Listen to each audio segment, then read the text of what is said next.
The Witcher 3 Next Gen update has been out for a little while now. Many would agree with me when I say that the launch for the Witcher 3 Next Gen upgrade wasn't the best. Now, over on the consoles, the Xbox Series X and S and PlayStation 5, the Witcher 3 Next Gen upgrade actually launched in a pretty good state. Both the modes of performance, the performance mode and the fidelity mode works very well, and the overall performance of the game was pretty solid. But when it came to the PC version of the upgrade, it wasn't so good. Some players would experience the game crash when they enabled ray tracing, whilst others were actually experiencing lower frame rates when they enabled DLSS or FSR, which obviously shouldn't be the case. The point of those is to upscale the resolution, and if you're upscaling the resolution, then you should be getting a higher frame rate, not a lower one. So generally speaking, those were the main performance issues over on PC, and like I did mention, over on console, things were looking pretty solid. But yeah, on PC, things were pretty messy at the time. The overall performance was just poor, there was lots of stuttering, and yeah, some general performance issues that definitely needed to be fixed. And CD Projekt Red did acknowledge these.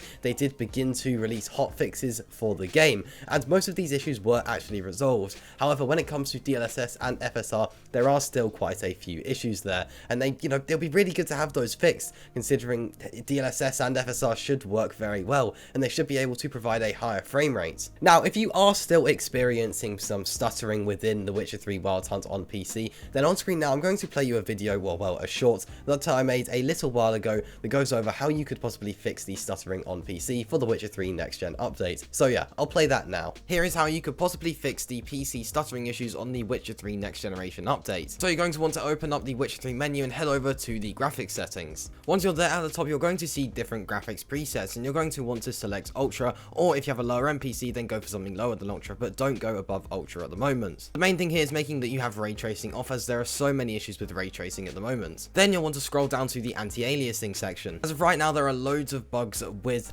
the DLSS and FSR, so what you're going to want to select is TAAU. With all these settings, it will take The Witcher 3 Wild Hunt back to what it was before in a way. You might still get some stuttering, but you should be getting a more stable frame rate, and it should generally perform better than it did before. But hopefully at some point we will get a patch from CD Projekt Red. So there you go, that might be able to help you fix some stuttering if you are still experiencing stuttering on The Witcher 3 Next Gen upgrade on PC. However, with the new patch, this might no longer be the case. On Steam, this patch is around 2 GB to download. However, this really does vary. For some people on different platforms, it's been about 20 GB, and for some it is, just a couple megabytes. This really varies for some reason. So yeah, you'll just want to make sure that you have this patch downloaded, and then you'll be able to play the game and get the best experience possible with this new next gen upgrade. Well, I say new, but it's been out for a couple months now. So yeah, things really weren't going that well in terms of performance for this new next gen upgrade. Now, having said that, there were still many positives to take from the launch of this free next gen upgrade for the next gen consoles and PC. For example, the new graphic enhancements were actually very, very nice. The ray tracing, when it worked,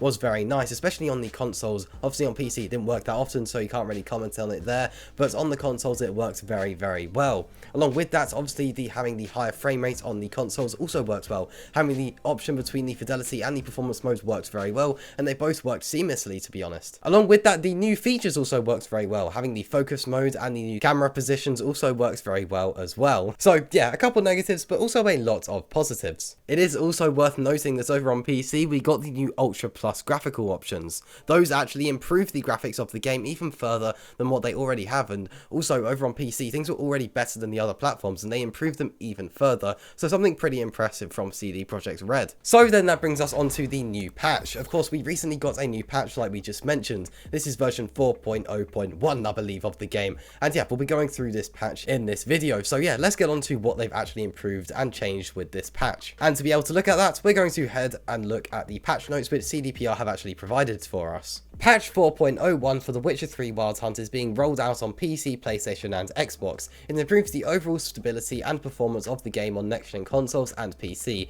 and brings various fixes to all platforms. Here's the list of changes for this update. PC specific. Fixed an issue where the screen space reflections setting wasn't working on PC despite being turned on. Players who had previously set their SSR setting too high may notice a performance impact. Added a new performance mode for Ray Trace Global Illumination, which can be toggled by players with compatible hardware. It improves frame rates by prioritizing performance over range and precision. So the rest of these patch notes are actually available on all platforms, not just the next gen consoles and PC, something pretty cool there.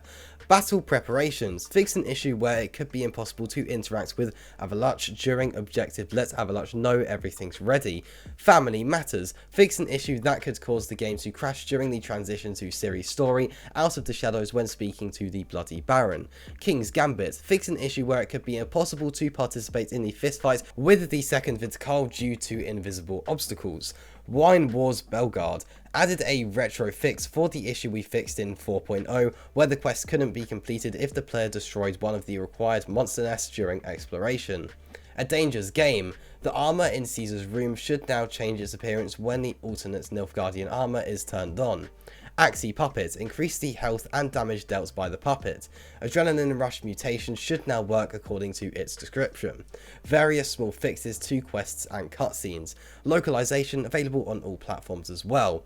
Fixed various issues with Arabic localization, added the localized versions of Oriana's song Lullaby of Woe in Korean and simplified Chinese, adjusted Priscilla's lip sync animation to match her voice over in simplified Chinese during the song The Woven Storm. And CD Projekt Red have also mentioned that these are the most notable changes. The patch contains other minor fixes that didn't make it into this list. So there you go, those are all of the confirmed changes with this new patch for The Witcher 3 Wild Hunt's next gen update, but some of those are actually for all platforms as well, not just tied to PC or console. Now, for some of you, this really won't make a difference to the game at all. For example, you've just been playing the game casually on PlayStation 5, you've been on the performance mode and everything's been working as expected, you've just been playing through the game and having no issues, then installing this patch, whilst you'll probably have to install it, is not going to make a difference to your game at all. If anything, it might make it perform slightly better, but generally speaking, you won't notice any differences at all. But for those of you on PC, you might notice a few improvements. You may notice that the general stuttering has improved for the game, you may notice that your CPU cores aren't being used as much, and the overall performance of the game has just improved. After all, they have added a new performance mode for Ray Trace Global Illumination, which can be toggled, so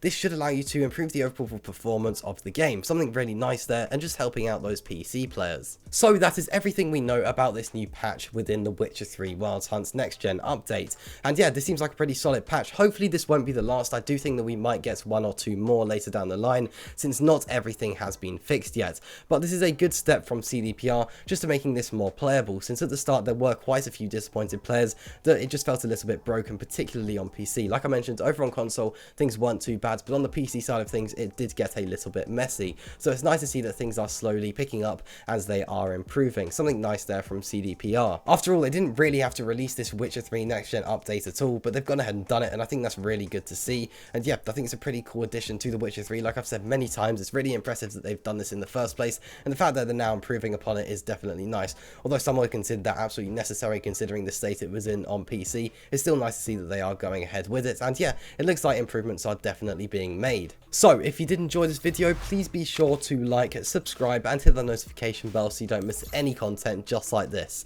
Now, I have actually done a video going over the new complete edition of The Witcher 3 Wild Hunt in its physical copy, and a link to that video is on the screen now. If you're interested in learning a bit about that, then go ahead and join me over there.